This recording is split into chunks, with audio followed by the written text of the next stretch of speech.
Nice. I see Devin's chewing on some pizza. All right, good. I got some jambalaya. Good. Do you want that? Hey, jambalaya. So good.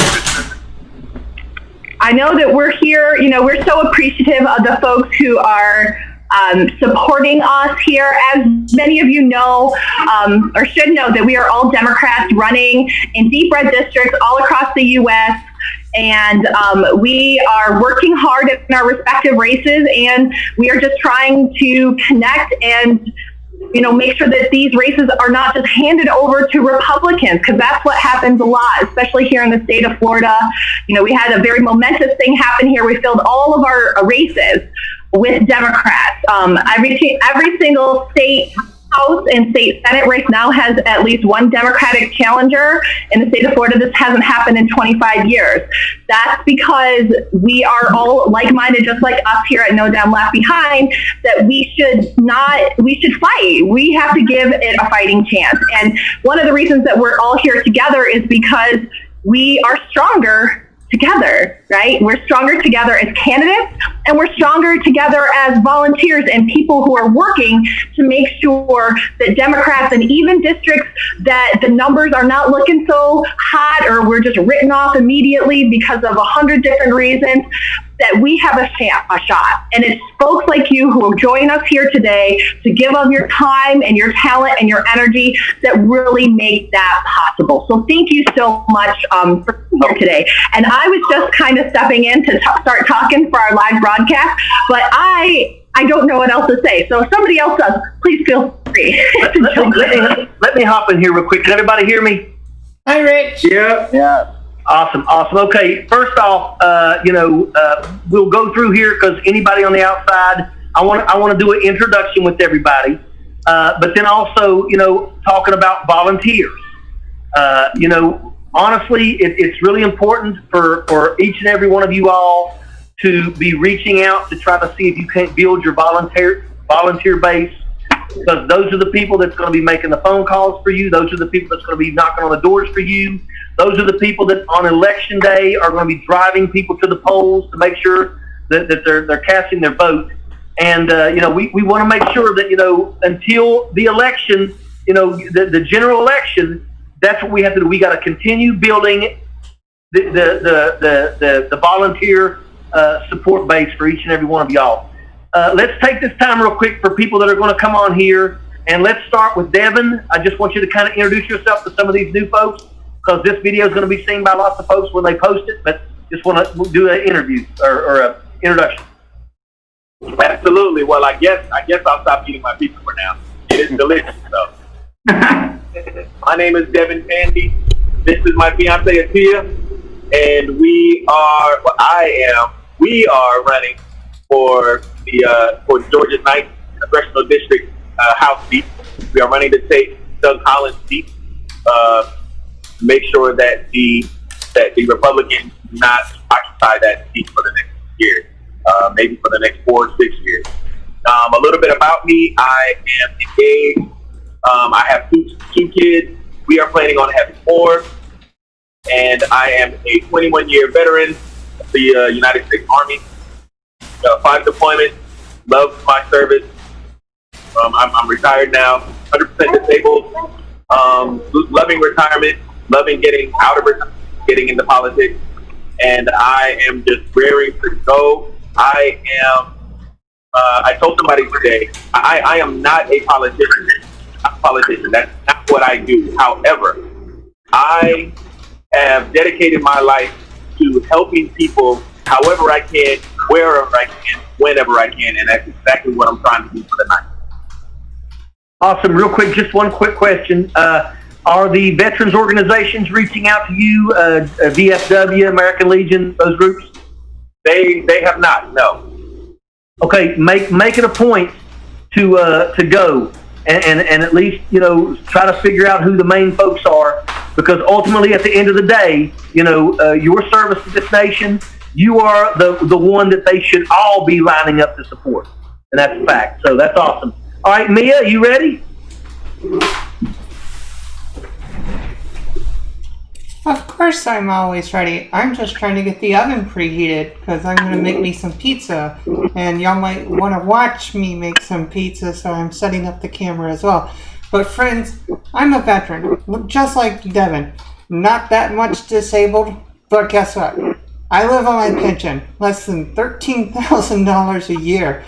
And trust me, we're out here to help and protect you, especially when it comes to the issues that we are so concerned about, like our health care, making sure people are protected, making sure they're not discriminated against, and our civil rights are there for the remainder of our lives and for our children's lives. So that's why we love this fight. This is why we are going to DC to make a difference for you, our entire community. So thank you, Rich. We'll be right back. Awesome, Mia. I also want to let people know Mia is also the recipient of the Combat Infantryman's Badge. Much respect there. Okay, let's go real quick. I know that Dr. Banya, you spoke, but just in case, give us another quick introduction. I was just talking to kick us off. I didn't really even say much about me, but I am Dr. Cindy Banier. I am running for Florida Congressional District 19. I'm a mom and small business owner, and I'm fighting for our water, our health, and our community. And that's a little bit about me. I am down here in what is now growing as the COVID Central of Florida, which is frightening.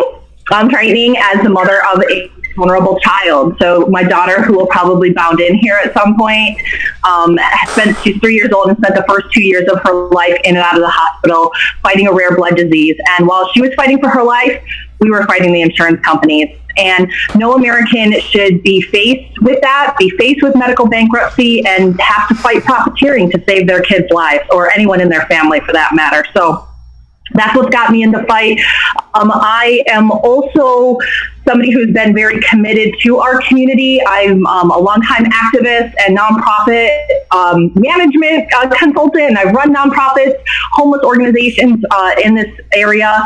And one of the things that was really important to me as I was working with those hundreds of organizations and thousands of people across our region is making sure that the voice of the people is raised up to be on the same level as the CEOs and politicians. And I would write reports and I would give it to leaders, and they would pat me on the head and say thanks and not do anything about it. And so I am running to be the servant leader that the people of Southwest Florida deserve. And I'm feisty, so I used to be a boxer. So although I'm not in the service, but I have that bit of grit that I think all of us here as Democrats need to be able to take on these incredibly challenging Republican districts. I do have some very fantastic photos that a wonderful supporter here in Southwest Florida took for me this past weekend. We ran into my boxing gym while it was closed this weekend and took some great shots for my brand photo this weekend. So I would love for you to check those out on my Facebook page, and shout out to Jesse Cason for her support. Well, I will tell you, that's one of the things I wanted to make sure you let people know is that she's been a professional fighter. So that's one of the best things about this group that I really love. After looking at everybody's backgrounds, we are talking about people that are not scared to get into the fight. We're talking about people that want to go to Washington D.C. and are not going to sit silent. They're going to go there and actually represent their people. They're going to fight for their people. And I will tell you, it's such an honor to be a part of this group. I couldn't be any happier. Let's pull up Robert from Louisiana. Hop in there, Robert. Hey, Richard. Thank you. Thanks everybody else for joining us tonight. I'm not going to cover the same things everybody else did, but my name is Rob Anderson. I'm from Louisiana's 3rd Congressional District, which is the southwest of Louisiana, not the famous part with New Orleans. That's somewhere else. We're over here in the working class area with Lake Charles, Lafayette. A lot of oil and gas, a lot of eroding marshes. So what we try to do with my campaign is to speak to the actual issues that the working class have without the onus of corporate money standing over us. And I agree with Richard that a lot of, to our volunteers specifically, a lot of people don't realize that, your grassroots candidates can win. They will fight, and they can win for you. But, we do need your help because we are fighting incumbents with a lot of money in general. So volunteering phone banking, postcards, door knocking when the time comes up with that. In the time of COVID right now, that's an iffy thing. But nevertheless, volunteers are everything. So the more volunteers we can get, we can actually compete against the big money. So that's it for now. I'll turn it over to the next. Okay, Heather. I see Heather on here. Me, Heather? That's you. Oh, honestly, I don't even know how I got to this group. I'm just super excited to be a part of it. Where are you from, Heather? Pittsburgh, PA. Pittsburgh. Okay. Yeah. All my neighbors are Trumpers, and I am a huge no Trumper. Got all my signs up, and I'm painting every room in my house a different shade of blue right now. So, seriously, I am. I don't know if you can see back there or not, but, yeah. So I really, honestly, truly don't know how I got signed up to do this, but I'll do whatever the heck you need. Well, Heather, what I want you to do is I want you to take the time. I want you to check out our candidates. Let me tell you something. We volunteers from all over. You may know people in Florida. You may know people in Georgia. Okay? You may know people in Louisiana. You contact every friend that you know from those areas there, and you educate them about our candidates, because that's exactly how we do it. You can help our candidates, and they're not even from your state. I'm in. There we go. All right, I see is it Jakul?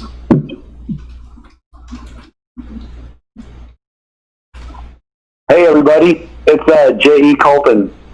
I'm actually super duper SJW on Twitter, and I'm also a legislative rep for the Tarrant County Central Labor Council, the Texas AFL-CIO. I've been a union member for 30 years with the Transport Workers Union, 513 in Dallas-Fort Worth. I've supported Richard back when he was running as senator. We're currently supporting Rob Anderson every month, and I think we're also contributing to every candidate on No Dem Left Behind right now. And we're also, I'm a voter registrar for Tarrant County and Denton County. I'm trying to get out to every person that looks like they're under the age of 30 to try to get them to register to vote. Been pretty successful with that. So I just want to say I love you guys. I'm glad that we have a voice for labor, and we're just rooting on all of you. So thanks for having me. Hey, thank you. That's awesome. All right, you're up, Al. I'm going down the line. Alan or Al? I see Al. Yeah, that's me. Thanks, Richard. I appreciate it. Come on. Number one, I want to tell Devin don't get any crumbs in his beard. My name's Al Robertson. I'm down here in Plano, Texas, not far from Jay. And Richard, I want to thank you for following me on Twitter last night. But I don't know if any of you saw my tweet this evening, but I woke up this morning and it dawned on me that today marks 5 years that I retired from the military after 21 years of service. Nice. So, thank you. 5 years, yeah, hey. 5 years flew by, but I am a former candidate down here in Texas 03. I unfortunately had to suspend my campaign on November 1st of last year due to fundraising issues. No one just didn't seem to want to fund my campaign or donate. But I support Devin, Richard. I'm supporting you, all of our candidates, and I know I talked to Rob quite a couple of times on Twitter. But I am planning on running again in 2022, depending on what happens in November. I re-registered with the FEC, but I'm not actively campaigning, even though every morning I wake up and sometimes I have a surprise and an Act Blue donation. But other than that, I'm supporting everybody on No Dem Left Behind, and I wish everybody luck. And let's take back the Congress, the Senate, and the White House. Absolutely, that's awesome. And that's one of the things that I really appreciate. I tell people all the time is that our candidates and No Dem Left Behind, when they get to Washington, D.C., they are not owned by anybody. And that's absolutely awesome. So who do we got on the screen now? Is it Alan? Oh, Alan. Hi, I'm Alan. I live in Los Angeles, so I'm not in a rural area. I was raised in a super liberal family. My mother was one of the first 8 members of a small union in Los Angeles called UTLA. Matter of fact, she started with those 8 people. Now every teacher in the city of Los Angeles is a member, whether they want to be or not. You have to be a union member at school districts here. And that's just my background. I was the only liberal in, I kind of did corporate banking, and I tell you, I got shelled every election, and at the end of every election, I just smiled because I knew I was right all along. I'm blessed with a beautiful family. I have 3 sons. It's just a pleasure to have been helping all of you, and I helped many Democratic candidates with my tweeting. Unfortunately, I became disabled about 10 years ago, and it's not that I can't get around, I can't drive anymore, I can't see. I got my glasses on, but literally without my magnifying glass, I can't read anything. But that's okay. I had a disease that I should have lost my foot. Thank God for Obamacare. ACA saved my foot, and then later on I had a spinal injury. They thought I had ALS, and fortunately they could fix my spinal injury, but my C2 through C7 have all been removed. I have nothing but cadaver bone and rod in my neck. And in my neighborhood, it's easy to be a liberal. We're about 86% Democratic in my district. It's nothing to you don't see red hats in my neighborhood, which is a very fortunate thing. It insults me. The thing I wish I saw more of in my neighborhood and everywhere I've gone is masks on people, because this COVID-19 kills people, and so many people are nonchalant about it. It's just killing me. But I can't wait for the entire country to be blue. And I can't wait for the criminal in the White House to be not in the White House, or hopefully in jail. Treason is something I don't take serious. I take very seriously. Treason to me is one, and I know I'm probably not supposed to say this, but it's the one thing, if you're a government official and you committed treason, you should be sentenced to death. That's my only, I think every one of those traitors needs to be put to death. Oh my God. I know it's a hard thing to talk about, but I am so sick of people selling America. Well, I will tell you that, you're out there in California, and California is a great place with a lot of people that support candidates like ours. So any opportunity for you to get some to look our way would be awesome. When I ran for Congress, I came from one of the poorest states in the country, and I was able to raise $3 million. And I'll tell you, a lot of it come from out there, next to the woods. All right, Rob. I've been following so many people, including you, before No Dem Left Behind, but I was an early member of it. And honestly, it's been my pleasure to work with people. I DM many of you, and I'm always so pleased to get answers from people. It's the one thing, if anybody else is on this call, the candidates are very responsive. And if you have questions, text, DM. I mean, literally just DM them and you will get an answer. I have enjoyed that so much. It's so frustrating in dealing with politicians that you can call their office to your blue. I called my local congressman, who's a Democrat, to volunteer, and I couldn't get him to call me back. I couldn't get anybody in the office to call me back. And I thought, why? Why? Can't you use help? And as I said, I'm in a very Democratic district, so maybe that's what it is. But I have I walk everywhere. I'm very healthy for all the conditions I have. And I wish I could live locally with some of you folks, because I would be there every day, pounding, looking to try to help in any way I can. Well, we appreciate that. All right, Rob Madison, let's see what you got. Hey, folks, how you doing? I'm going to share my time I became a Democrat. one day George Bush said he called the war in Iraq a catastrophic success, and that really pissed me off. He said it so lightly, and so, as a matter of fact, he didn't seem to give a damn about anybody else. At that point, I decided, I got a kid on the way. I got 2 sons now. I volunteered to work back in 2008 with what was social media back then certainly isn't what it is now, for a candidate named Nick Leadham. Unfortunately, we lost. And then my district was totally redistricted, and we wound up falling under Darrell Issa, which is another blight on our country. I never cared for that guy.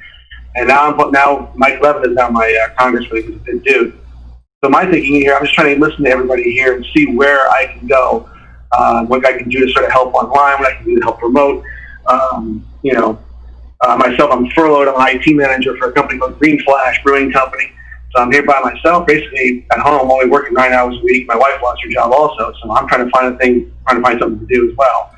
Kind of keep myself going and not drive myself crazy sitting here doing nothing all day. So I support all of y'all, and I appreciate this group as it is. Appreciate that. Alan, you're up. Yeah. How's everyone doing today? Good. Well, it's so good to be here, even though I don't have a pizza. So what I did was eat me like a paper pizza. So, I'm Alan Ellison, running for the U.S. House of Representatives in Florida 17th District. And I'm looking to basically help to improve the quality of life for everyone. It's interesting, I hear that you talk about making phone calls to the congressman in your district to try to, volunteer. That's the issue pretty much everywhere, especially here in our district. I've had to write letters to our member of Congress, both of them, on behalf of citizens, only to have them either not return or have some generic message that speaks to some other issue other than the one that they were receiving. And so in this district, it's very large. It's 9 counties, and we have a very diverse population. Most of the people in this district don't have proper representation. Some of them don't have any representation. And it's so unfortunate that you have members or candidates who try and run and then win without fully understanding the idea of what a representative is. And so I tell people often, as a political scientist, I tell them, I say, it's really a social contract. It's an agency. It's a situation where you are representing their issues. But if you don't pick up the phone and return a phone call back, or you're not holding a town hall, you're not going door to door and getting a chance to really understand the people, understand their issues, then you really can't represent their issues. So, a lot of these congressmen are there to represent themselves. And so we need to definitely work to get these individuals out of office. We need to make sure that we have representatives who intimately understand the issues and intimately understand what people are battling, what they're going through. Because it's really a shame to have a representative and people don't even know who their representative is. When I was on the campaign trail prior to COVID, I would always ask someone this simple question: who is your congressman? And 99% of the time, they could not tell me who their congressman was. And I tell them that the reason you don't know the name of your congressman is because he hasn't done anything significant to impact your life. And so we have to be able to ask people these questions because it starts to make them think whether they're Democrat or Republican. It's a very good question for Republicans, because if they can't answer that question, the obvious answer is, well, if you don't know that person, well, you know me. So vote for me this election, because at least you get a chance to hear me, know me, interact with me, and you know that I know what you're dealing with, because most of these times you don't know what's going on with people. And, I think too often we have a do-nothing Congress because people are so bent on political ideology that they're not really listening to the people. So I want to challenge each and every one of you to make sure that you are listening to the people and make sure that you are educating the people. And the whole thing about campaigning is educating. We have to have a better educated public, because a better educated public will usually choose the right candidate.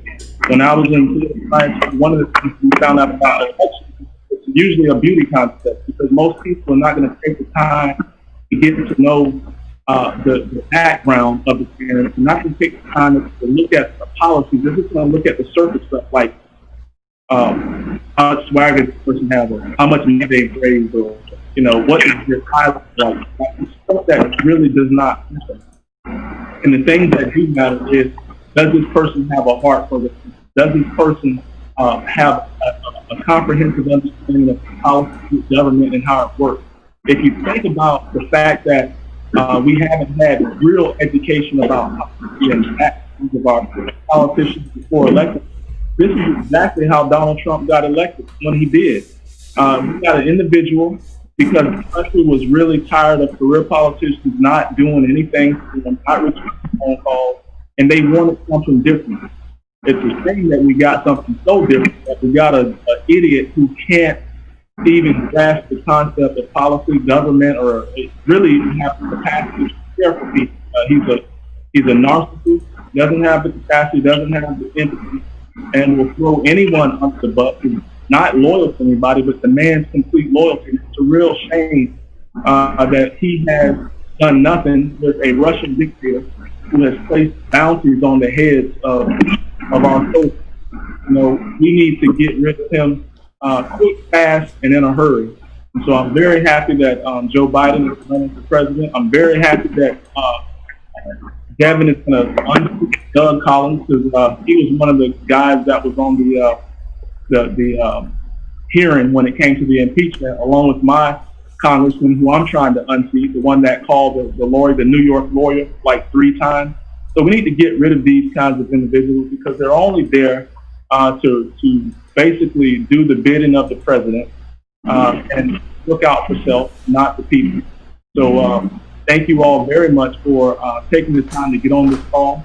I'm going to go and have me a slice of pizza now. Okay, now here's something.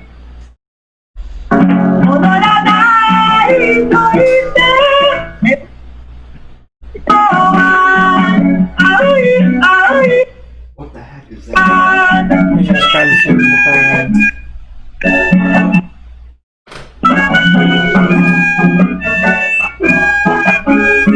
What is it, man?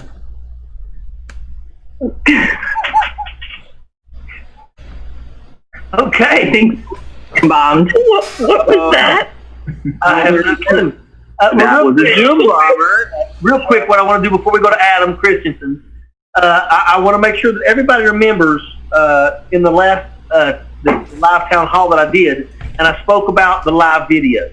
I would ask that, for everybody to try to get connected with me, because I would like, let me tell you something. Your opponents will rarely ever have the guts to stand in front of people and create a two-way line of communication and answer questions. And I'm going to tell you, it is absolutely something that people will respect immensely when they realize that you are not scared to face them, answer the questions that they have. Live videos are absolutely amazing at helping you build your audience. And, once again, these videos get shared over and over again, and that's how you get a lot of support in your areas. So I just wanted to make sure people know that's something that you absolutely should be doing, because your opponents usually do not have the backbone to do it, but you do. So, all right, Adam Christensen, hop in there. Hey, everybody. I'm Adam. I don't have the power pose like Alan, so sorry about that. But this one is kind of upset that he wasn't in the picture, so he's going to say hi. This is Pummel. Nice. I am running in North Central Florida, trying to knock off, Ted Yoho currently is our representative. He is one of 4 people who voted against making lynching a federal crime, and he's one of the people who also thinks that the Civil Rights Act was unconstitutional. So he is retiring, thank goodness, but we've got a couple people that are trying to replace him that are far worse. I'm running mostly just because, I didn't feel like I had any other choice. This district is a +8. It's very flippable. And at the same time, we didn't have anybody who was actually going to step up and do it, and somebody who could actually speak to things that were affecting people's lives. So I know for me, and especially a lot of people, student loan debt is absolutely destroying people. They're not able to buy homes. They're not able to afford things. It's basically predatory debt So we're talking about a lot of things.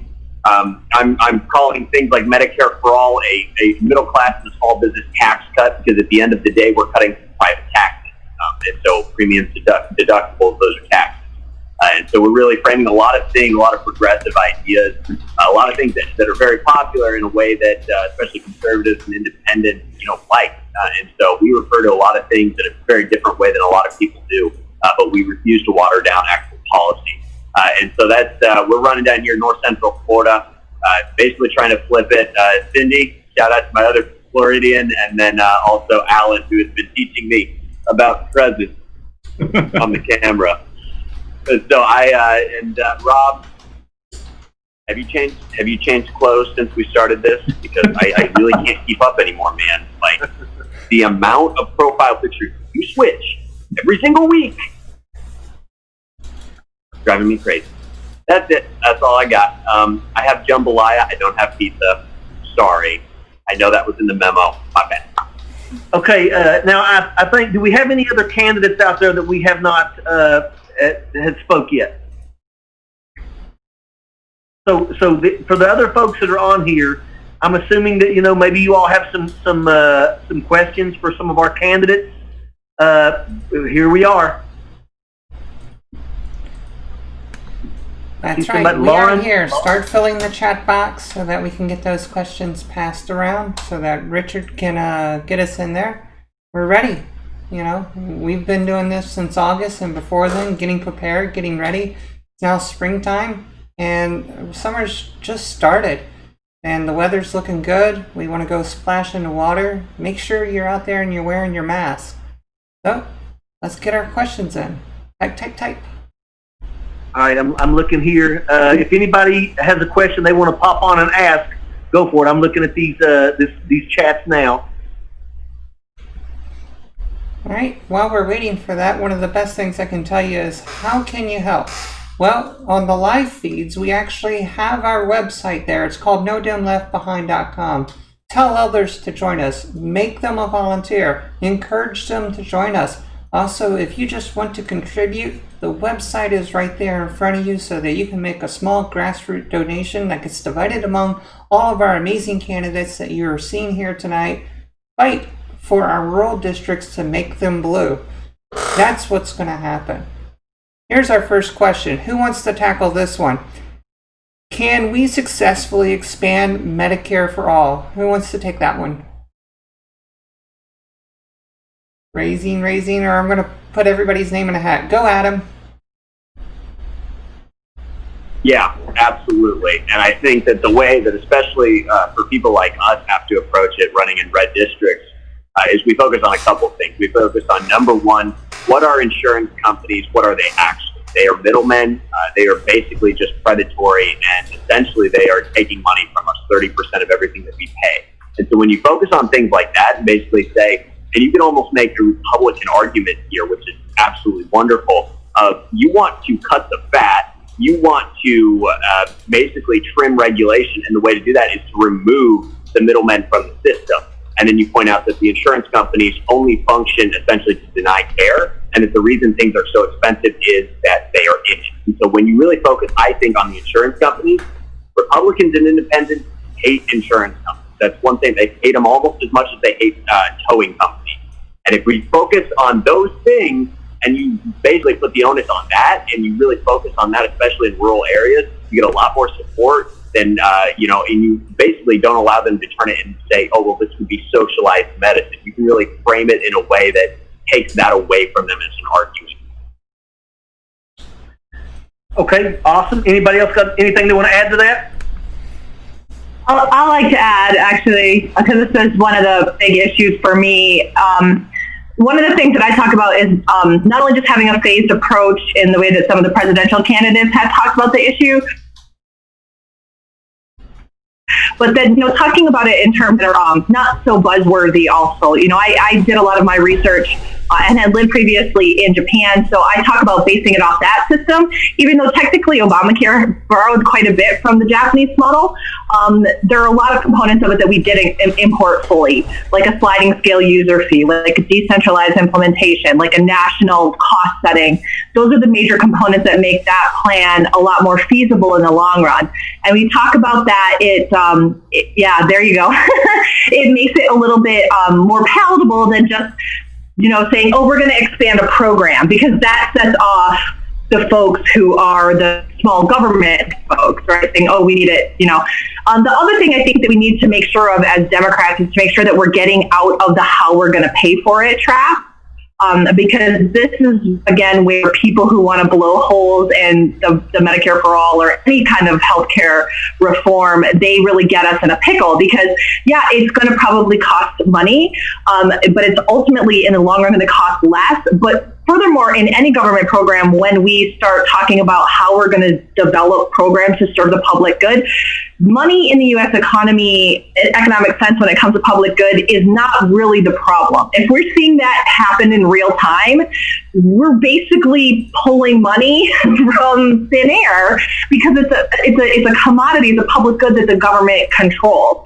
So as long as we have functioning components of our economy, as long as we have resources, as long as we have assets, as long as we have agriculture and university and research and development, as long as we have major tenants in our economy that are producing things, as long as we have people who are believing that our economy is still functioning, our economy still functions. And we still have the ability to invest in the public good with public dollars. And I think if we start talking about that, instead of saying, hey, it's going to cost X trillions amount of dollars, which are ultimately just guesses anyway, to say, look, we're going to design a great program, we're going to design it to be efficient and effective, and we're going to make sure that we have the funds to pay for it, and we're going to appropriate that the way that we need to in Congress. And it kind of gets us out of this pickle of X amount of dollars equals X amount of goods, because it doesn't work like that.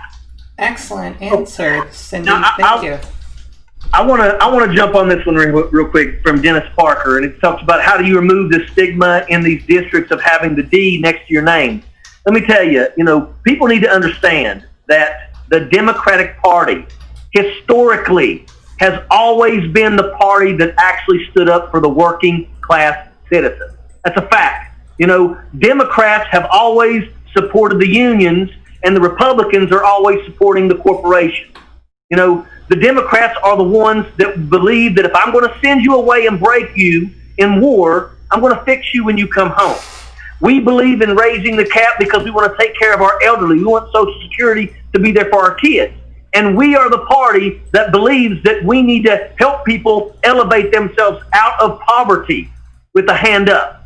That's what being a Democrat is. And when you are going around and people are asking you those questions, right now we've got a lot of people that are out here, waving their rebel flags and all this stuff, and they don't even understand. And it's up to us to educate these people. Our party cares about the working class, and the Republicans, you can't put us side to side and not see a big difference in us. So I just wanted to make sure that we answer that. That's something that everybody needs to have on the tip of their tongue, because especially in these red rural districts, you've got to educate people on why the Democrat is the one they need to support.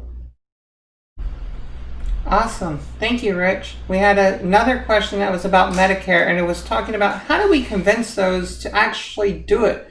My simple answer is it's affordable price per year.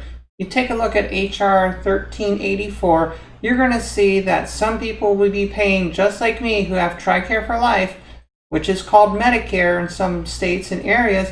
It is $600 per year for my entire family. Imagine not having to pay per month or per paycheck, but per year.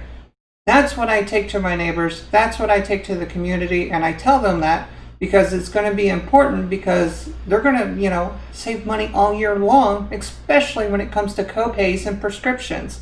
So that's how we convince people to get on the bandwagon and expand the Affordable Care Act and make Medicare for All happen.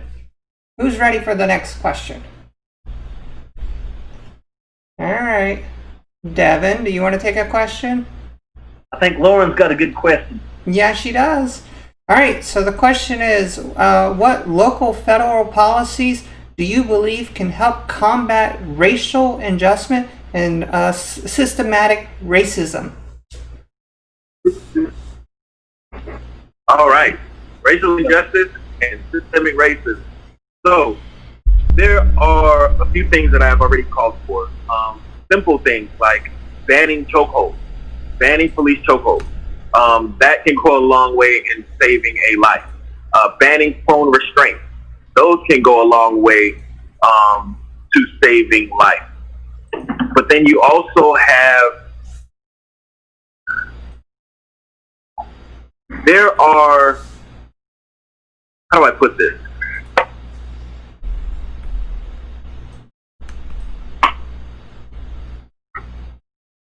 I'm at a loss right now. Hold on, give me a second. Okay, so yes, we can also start issuing baby bonds. Baby bonds can go a long way to actually ensuring that our children have a future, have an educational future. That was pretty funny. I don't know who that was, but that was hilarious. So yes, but baby bonds can go a long way as well.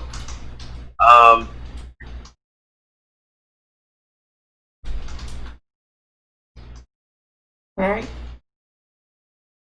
Let me. Oh, I'm sorry. And then also decriminalizing of marijuana. I don't know who that is, but let me tell you, he's gone. Unacceptable. He's gone. Great. All right. Yeah. So, the decriminalization of marijuana.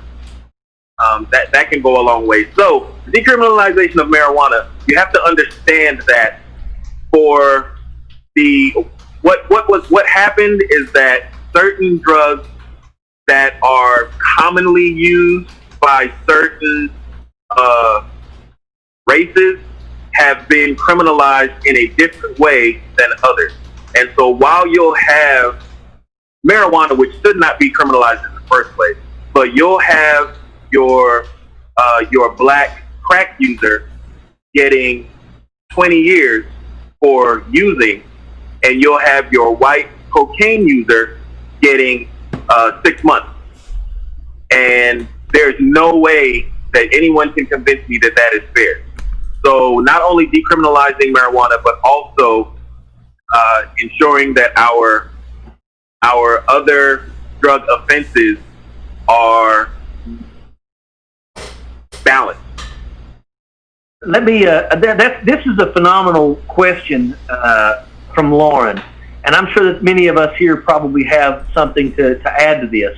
I will tell you, because I know that we have a lot of veterans in this panel, and I know that many of you all are just like me. When we crossed the border into Iraq, remember we called it hillbilly armor. You know, I had wood around my vehicle, and I had sandbags that I sat on. And I will tell you that it kills me when I realize that we have, and look, I'm not against police officers, but you know, there's a book called Rise of the Warrior Cop that is basically turning our police into almost as if they're, secret, squads. There's no reason for a place in West Virginia that has 1,500 people for the police to have an actual MRAP. And that's the kind of stuff that's going on. And honestly, that's not the way policing is supposed to be done. And I think that everybody on here understands, when I'm watching police officers that have better gear than the gear we had in Iraq and Afghanistan, I have to ask the question, what's going on here? Where's the priorities here? Police officers protect and serve, and they're supposed to be on a level with the citizens, and I think that we are seeing some serious problems, and I think everybody can add to this. It's a great question, but I agree with what Devin was saying as well. If we opened our jails tomorrow and let everybody out that was in there over marijuana arrests, we would have so much room to put people that are absolutely deserving to be in jail. It's time for us to, let let my people grow. Ooh. Yeah, and let's talk a little bit about defunding the police. Personally, I don't like that mantra, defund the police, because it gives off the wrong it gives off the wrong message. So what we really actually need to do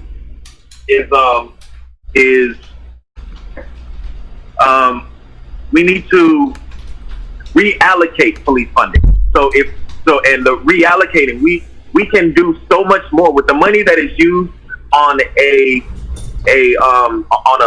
SWAT vehicle or a rocket launcher. We could do a lot more with that by putting that money into our communities, into our lower income communities. That would do more to stop crimes of necessity than any rocket launcher could. So absolutely, go ahead, Richard. No, I agree with you wholeheartedly. And like I said, I'm also kind of throwing things out here because I'm hoping that some of you all may go, hey, I agree with that, and that's something that you may be able to take and speak on. I've also heard about committees being established that actually are the ones that every single action that is done by local police, their actions go in front of a committee, and then the committee makes a decision if they see something that they do not agree with. Absolutely.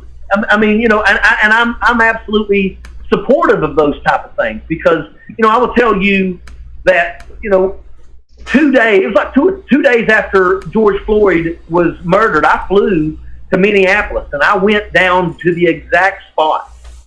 And I tell you, that police station. They have basically disbanded the entire police station because there is multiple people that have been basically, the things that they've done. The man that kneeled on George Floyd's neck has like 4 or 5 other incidents where he has squeezed triggers and people have died. That's not what it's about. And it's important for each and every one of us, when these messages come up, these questions come up, we've got to be able to speak about this stuff. And that's why these sessions are so important with each and every one of us. Yeah, and that brings up another policy that I can think of is that we need to have a national database of all police officers. We have a national database of real estate agents. Why can't we have a national database of police officers? And every single thing, whether it's good or bad, needs to be in that database. There is no reason why somebody should get fired in one state for doing something and get hired in another state doing the same thing. There's a bill already submitted, and it's going through. And there's about 30 co-sponsors. I heard it today on the radio while I was driving around. And, tonight we are honestly thankful for all of you volunteers for joining us. It is, one of the best things I can say is that we are glad to have you here. Because when you take a look at the link below you, you can help us get somebody signed up tonight to make sure that they support us in all of our districts in Florida, Georgia, Maryland, all the way out in Montana. Where else? Where are you, Rob? Louisiana. That's right. Favorite place. So now we have a simple question that came in about the Trump campaign has raised $1 billion, and this is going directly to Alan Ellison. How can we as Democrats even compete against those kind of huge numbers? We're in a pandemic. How can we make it better with our volunteers to send a message to them?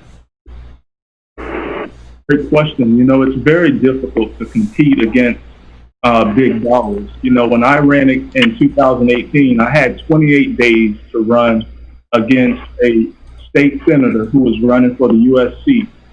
He had raised $1 million. I think I raised something like, the qualifying fee, which was $10,000, and maybe a couple of other $1,000. I know that I didn't get over $15,000. But one of the things that we did was we strategized and we came up with a way to be able to reach people, even if our money couldn't do it. And so this year, we're trying to take and build upon that strategy. And what I've come up with, and my team has come up with, is we have to be able to reach people where they are. There's 350 million people in this country, and there's more active cell phones than there are people. So that means that pretty much everyone has a cell phone, and some people have two. And if you're going to look at where people are, they're probably on social media on their phone. So they're going to be hooked up to Facebook, they're going to be hooked up to Instagram, Twitter, TikTok. And so what happens is, for every person that is on our side, they know at least 100 other people through social media.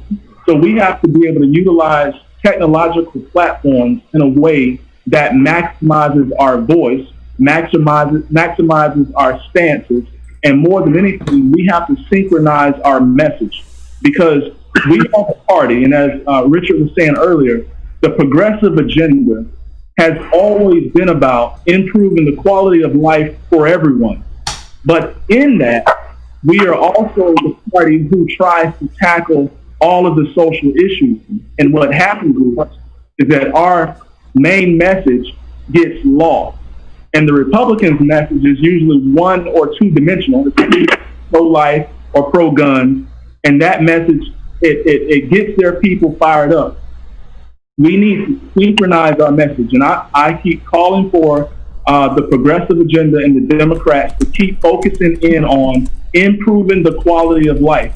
And once that message is out, it is a message that will transcend party lines, because we actually have more in common with Republicans than we don't. We just have to make sure that they understand that we all want the same things, and it's just a matter of how we spend money to get it. Now, as far as how we're going to be able to reach these individuals when we don't have the same type of funding mechanism, we have to utilize every single technological platform that exists. So if you have a campaign, I would suggest that you open a Medium account, because a Medium account is going to allow you to maximize your voice. I would suggest getting a list of every news reporter in your district, every news reporter in the country, and being able to build a relationship with the news media. And it should be very easy in this day and time, especially with the media being under a constant attack by the Trump administration.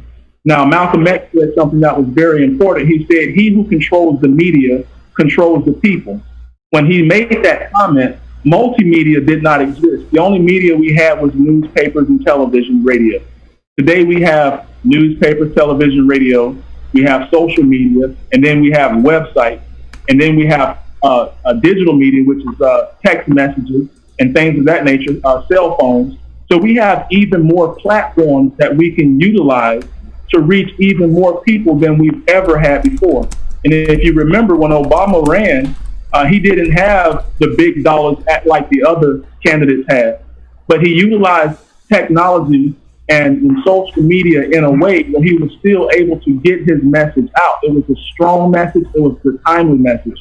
And that's what we have to do. We have to focus in on where we are in our climate. Right now, the two biggest issues that's going on in our economy is, or three issues. That is our economy, because of the lack of jobs that have been lost.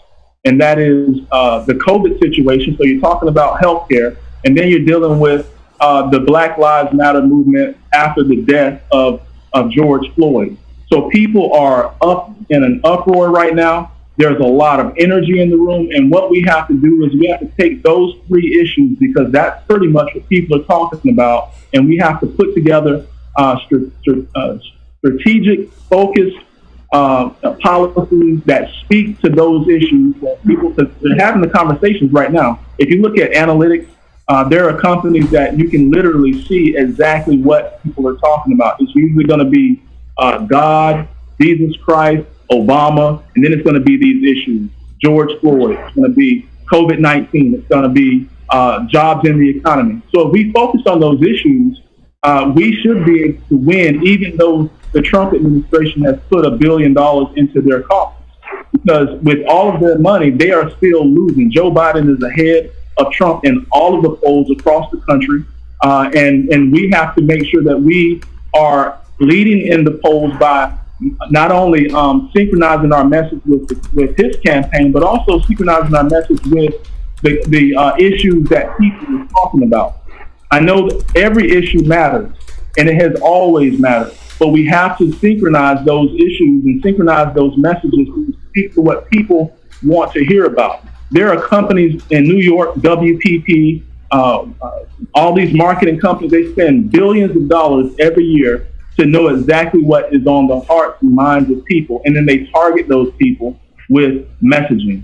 We need to fix our messaging, and we need to be able to infiltrate the conversation, let them know who we are, let them know that we have more in common than we have in differences, and they will come over. Our campaign, we have close to 1,000 new volunteers, and they're coming aboard on all different walks of life. We don't have a huge budget, but we're utilizing technology, and we're activating every single person that has voice and has something to say because of what's going on in our climate. These Black Lives Matter people, they're protesting, they're marching, they want answers, but not everybody's going to have the policy answers. Not everybody's going to have true knowledge about how government works. But that's where we come in. We come in with the solutions. We give them the microphone, and we feed them the information and let them build a coalition around what we're doing so that we can take those numbers, take that momentum,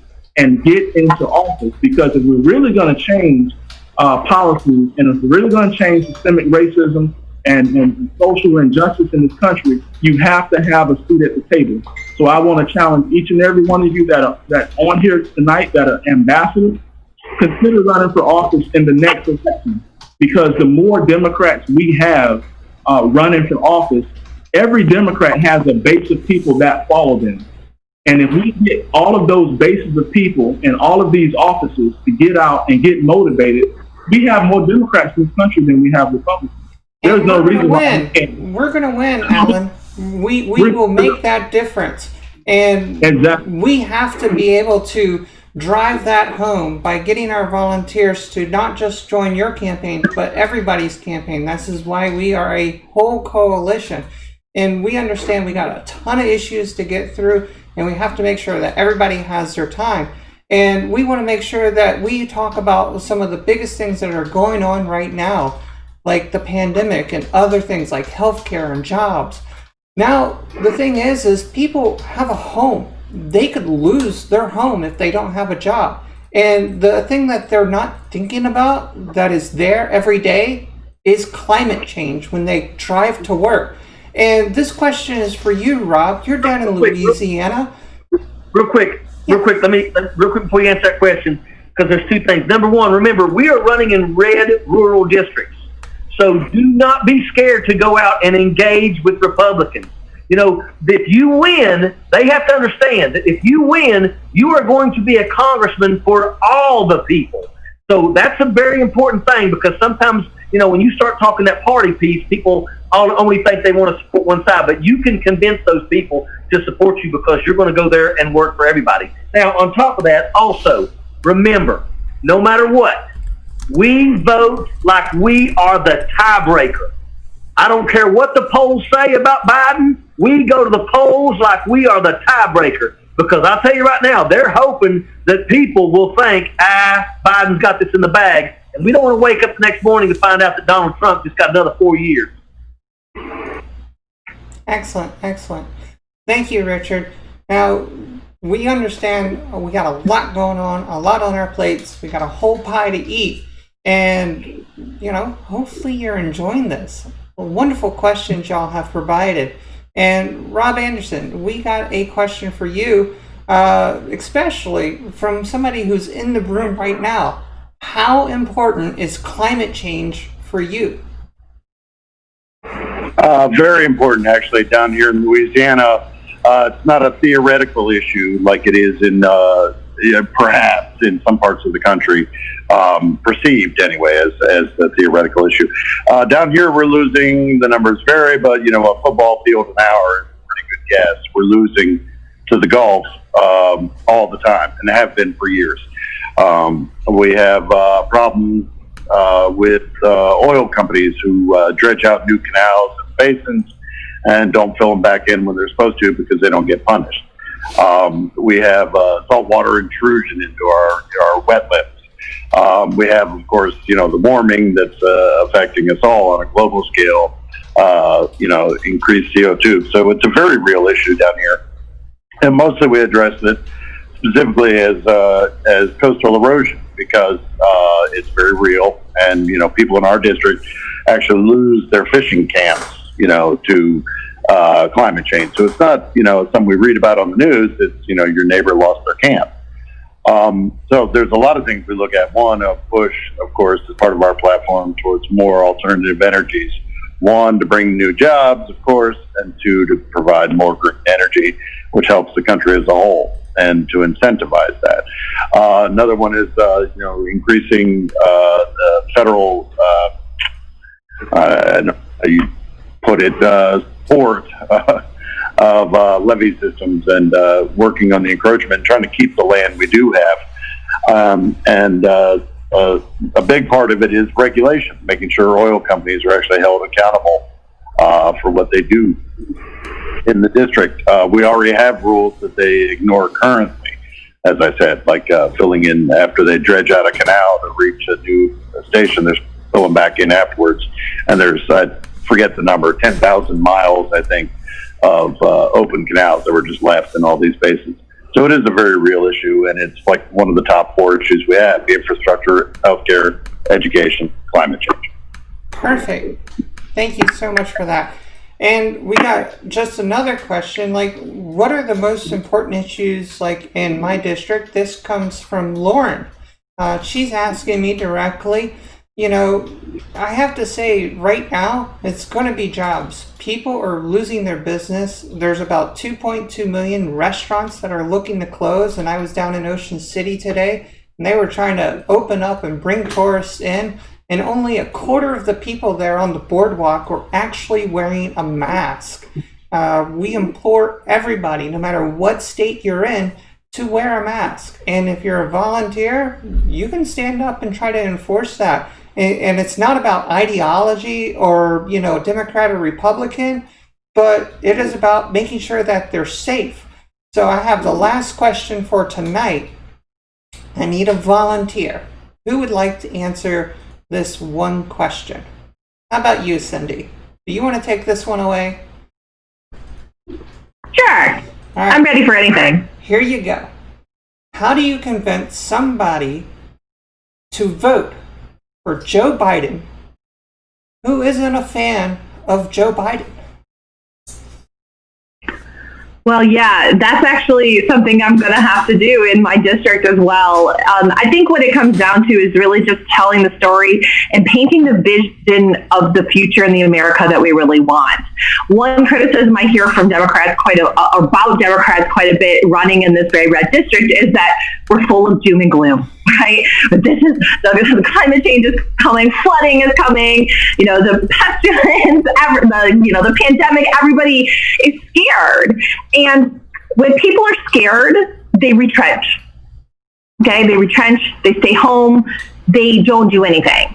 So I think if we really want people to get out and vote, want them to register, want them to vote to get rid of Trump, to vote for Joe Biden, and they're not that convinced, maybe they're not policy savvy. That's the other thing to keep in mind, folks. The vast majority of Americans, they're not policy wonks. They want to feel safe. They want to have, take care of their family. They want to live nice lives. Like Alan was saying, quality of life. That's what they want.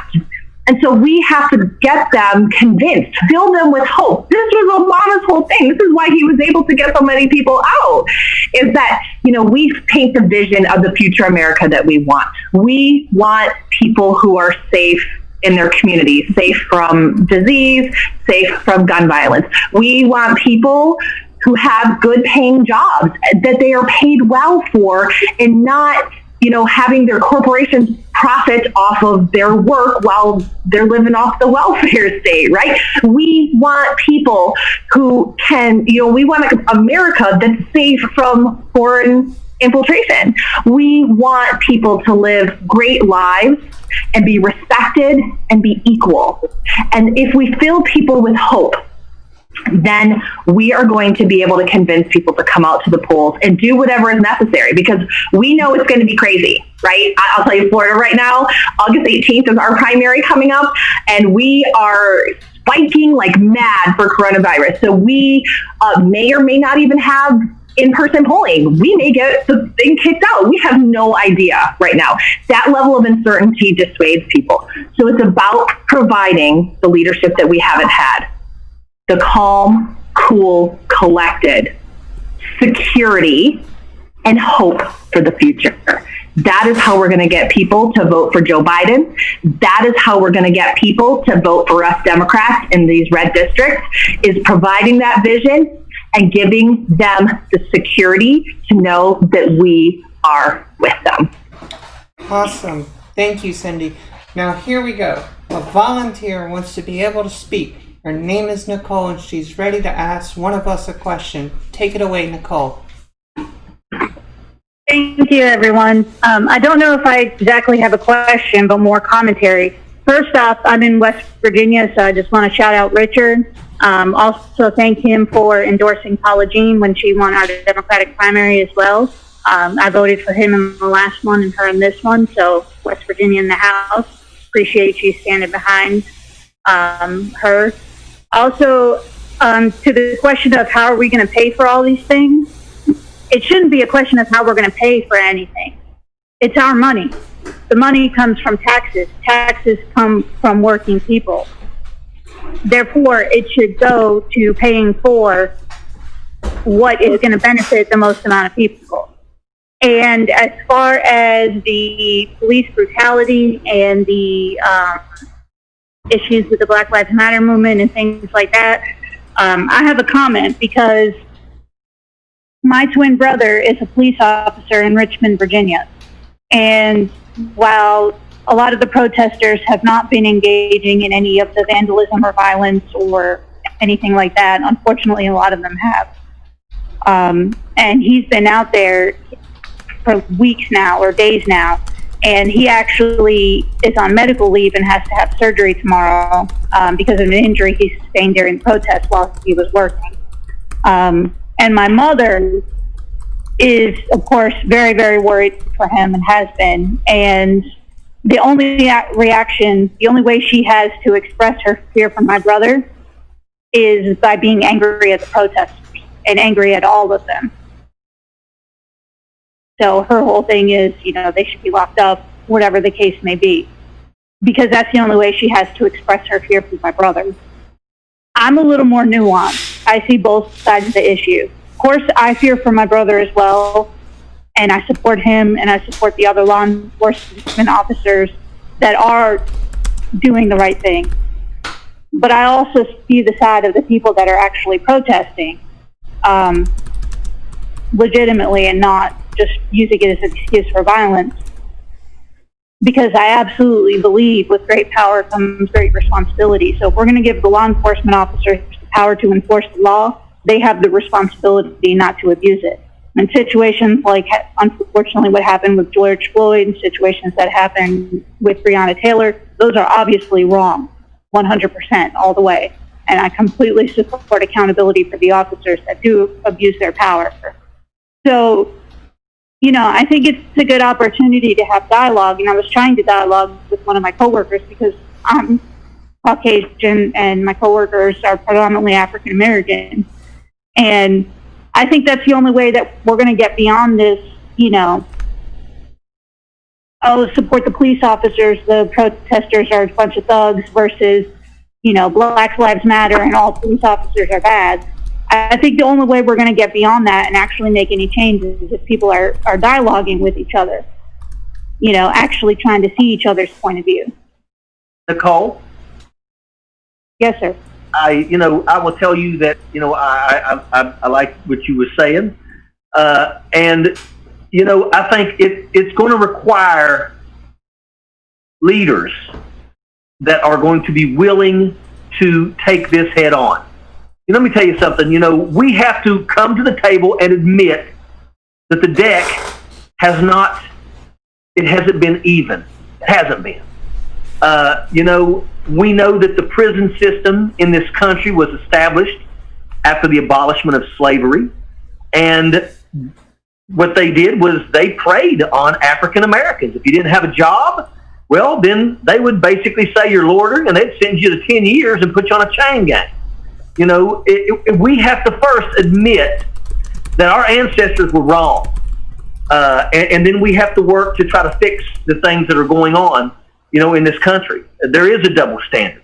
African Americans are being killed at an alarming rate for moving their hands from the 10 to 2 to the 9 and 3.